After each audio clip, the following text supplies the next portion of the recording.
Welcome to Kevin Deal Photography, where I take you on my journey through photography.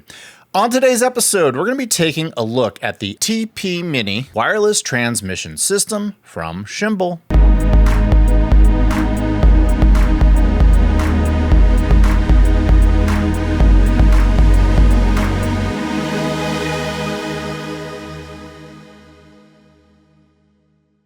I'm pleased to announce the release of my Capture One and Lightroom presets, Metamorphic Portraits, The Sound of Silver, and Rangefinder. These are all available for purchase at my website. Go to kevindealphotography.com or check out a link in the description below. And now, on to today's episode. Welcome to today's episode. If you're not familiar with Kevin Deal Photography, we do gear reviews, tips, techniques, and tutorials, and sometimes we dive into film. If any of that sounds appealing to you, click the subscribe button below. So as I've grown this channel, thanks to all of you, my video needs have become, more needy. I recently redesigned the layout of my studio so I can pump videos out faster for all of you because, time is money and editing takes a lot of damn time. So anything that can speed up the process is a win in my book. I've been in contact with Shimbol on and off about doing a review, so we reconnected right around the time they launched their new TP Mini, and I just took delivery of one, and I'm gonna run it through its paces. And while I'm thankful for the transmitter and the receiver set, I want to be transparent that, like all of my reviews, my opinions are going to be my own. My review is going to be completely independent. Shimbol will have access to this video at the same time as all of you. Now that we've gotten that out of the way, let's test this out and see if it's worth it. But first, let's dive into the specs. The TP Mini is a wireless transmission system consisting of one transmitter marked TX and one receiver marked RX. It can transmit signals wirelessly up to 1080p and 60 frames per second. It has an aviation aluminum chassis. It has a latency of 70 milliseconds and a maximum transmission distance of 600 feet. It does not have a fan. It can be powered by either Sony NPF batteries or USB-C. It has HDMI loop capabilities at the receiver. Its dimensions are 103 by 63 by 16 millimeters. It comes in at a weight of only 113 grams, and it comes in at a street price of $89 US. So those specs sound pretty awesome, but let me take you for a spin around the two parts of this system. So first you have the transmitter. It has both an HDMI in and an HDMI out. You can plug your camera into the HDMI, and if you want to monitor close to the camera, you can use the HDMI out. It has a TX to clearly mark that it's the transmitter, which is welcome.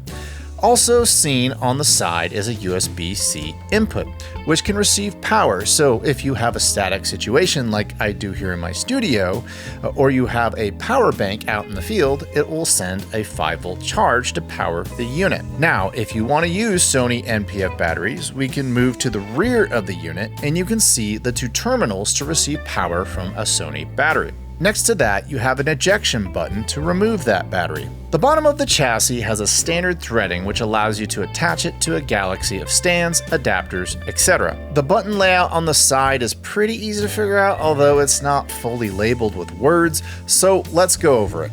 You have the on-off switch, which is labeled, but above that you have two buttons with a stop and play icon next to them. The stop button is actually the pairing button. But right out of the box, everything's paired, so I will keep an eye on that throughout this episode, and if I lose connection, at least I know which button I need to push to reestablish connection. Now, the button above that has a play icon on it, and according to the manual, it's called the electronic quantity button, which I'm assuming is a language translation issue. It displays the signal strength. It's your signal strength for your 2.4 gigahertz wireless transmission. Moving to the top of the unit, you'll see this black part that takes up about a quarter of the enclosure.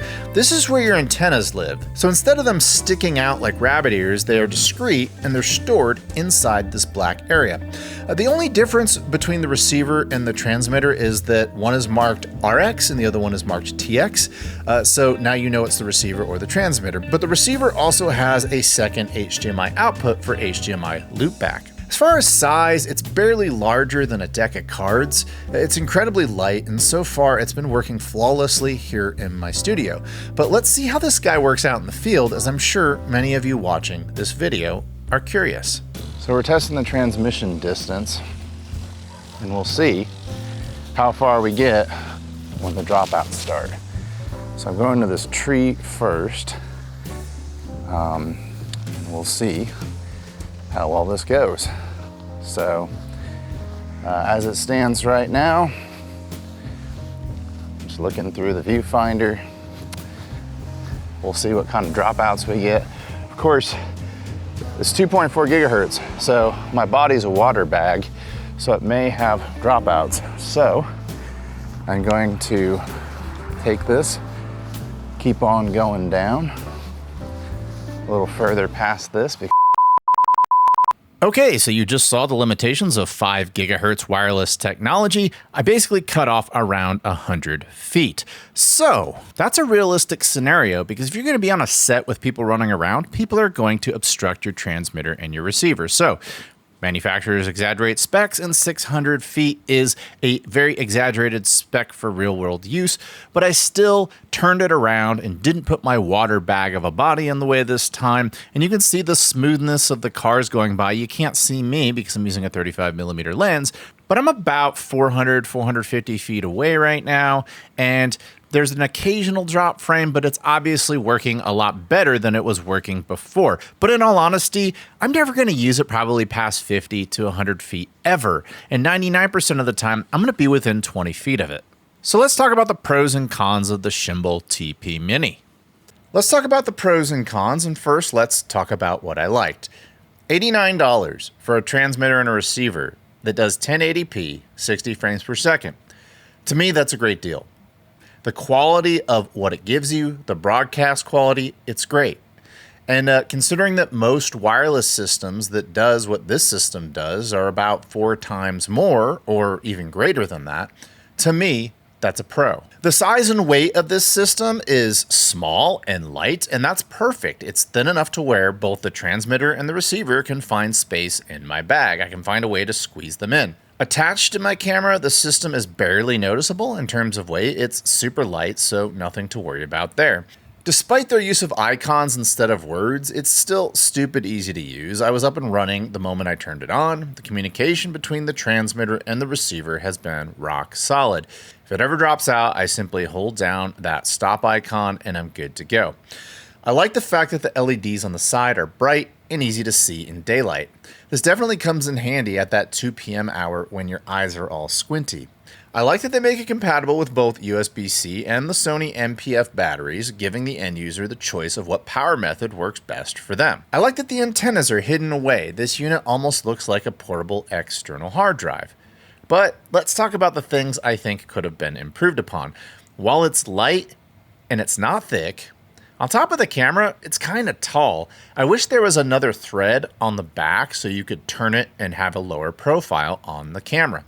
Of course, the downside of that is if you had the ability to do that, then you'd have exposed antennas, so you're trading one con for another. In this case, Shimbol chose discretion. While the boasted 600-foot transmission distance sounds like a pro, the technology that it uses can only boast those specs with a direct line of sight. Remember, if you're doing jobs that have cinder blocks, drywall, or the fact that our bodies are gigantic water bags, it'll all impede the performance of the 5 gigahertz technology. So if you're trying to transmit and receive in areas with several obstructions, which is highly likely if you're working on a set, that will come at the cost of performance. It doesn't do 600 feet. As you saw in my tests at about 100, 150 feet, if my body was in the way, it was game over, and I was out in the middle of a field on a clear day. So if you're inside a ballroom at a hotel or something like that, and there's bodies roaming around, I probably wouldn't take this thing beyond 100 feet with a direct line of sight. The maximum I could see this working at, maybe if you work at a church or something like that, you're part of the AV team at a church, you're working in the sanctuary, you need some sort of a wireless transmission signal. I think it would be okay for that. But I definitely wouldn't want to connect a NAND SSD hard drive to my Atomos Ninja and try to capture the wireless transmission, and you really shouldn't do that anyway. You never want to try to do anything critical wirelessly. That's why I tend to only use it as a monitor, not a capture device. I would always use a wired connection in that instance, and anybody who's a pro would tell you to do the same. While $89 is a great price point, if you don't have Sony NPF batteries, a couple of those cost as much as this entire wireless system. So if you don't already have those batteries, expect to pay double to get this up and running. But you can always do the USB-C power bank combination, which you likely have laying around your house anyway. I would have replaced the play button with the word signal, and I would have replaced the stop icon with the word pair. Additionally, the manual is not perfectly translated to English, but if you watch this video, I explain everything in the manual, so it's not that big of a deal, but I wanted to make sure that you knew that there would be different terminology used in the manual than you're listening to in this video. The dragons are there. It's not what I would have put on a wireless transmission receiver system, but I guess it's cool, not really.